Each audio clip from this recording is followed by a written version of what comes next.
আমরা যে দিন দিন মানুষ হওয়ার থেকে অমানুষ হয়ে যাচ্ছি সেটা এখন স্পষ্ট। মানে বিশ্ববিদ্যালয়ে পড়াশোনা করেও কিছু অমানুষ তৈরি হয়।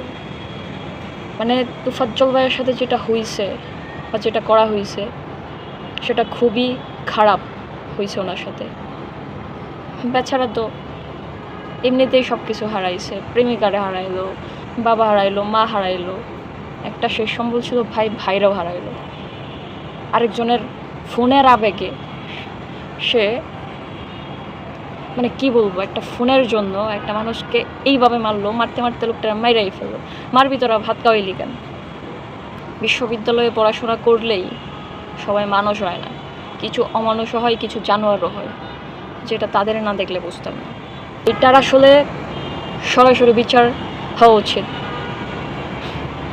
আর ওনার ওনার বাবা নাই, মা নাই, ভাই নাই, কে বিচার চাবে? কিন্তু আমরা দেশের মানুষ হয়ে যদি ওনার পক্ষে না দাঁড়াই, ওনার সাথে যে অন্যায়টা হয়েছে এটা যদি আমরা বিচার না করি, তাহলে আসলে কিছু বলার নেই। আমরা মানুষ হয়ে লজ্জিত। আদৌ সে ফোনটা চুরি করছিল কিনা এটার যাচাই বাছাই না করাই তাদের সন্দেহ হয়েছে, তারা সন্দেহের বসে পিটাইতে মাইরা ফেলছে। ভাই এইগুলোর যদি বিচার না হয় তাহলে আসলে আর কিছু বলার নাই।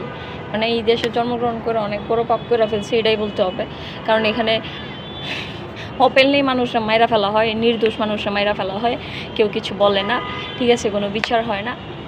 মানে ফাউ না। এখন কি বলবো, আসলে এটা দেখার পর থেকে এত খারাপ লাগতেছে, নিজের নিরাপত্তাহীন মনে হইতেছে।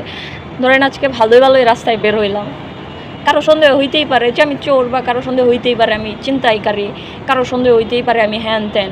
আমরা তো সন্দেহের বসে মাইরা ফেলবে, আবেগের বসে। হাই কালি সন্দেহ না, আবেগও কাজ করে তাদের এত আবেগ। এর যদি বিচার না হয় তাহলে আমরা বাঙালি জাতি হিসেবে, আমরা এই দেশের মানুষ হিসেবে আসলেই খুবই জঘন্যতম, ঠিক আছে? এটাই প্রমাণিত হবে, এছাড়া কিছুই না। মানে আমরা দিন দিন মানুষ হওয়ার থেকে অমানুষ বেশি হয়ে যাচ্ছে। এটা দিনকে দিন মানে বিভিন্ন কাহিনী দিয়ে, বিভিন্ন ঘটনা দিয়ে, বিভিন্ন কাহিনী দিয়ে এটা প্রমাণিত হইতেছে।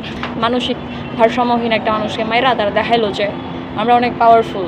আমাদের সন্দেহ হইলে আমাদের আবেগের বসে আমরা যারে তারে মেরে ফেলবো, কারণ এই দেশে বিচার নাই। কিছু বলা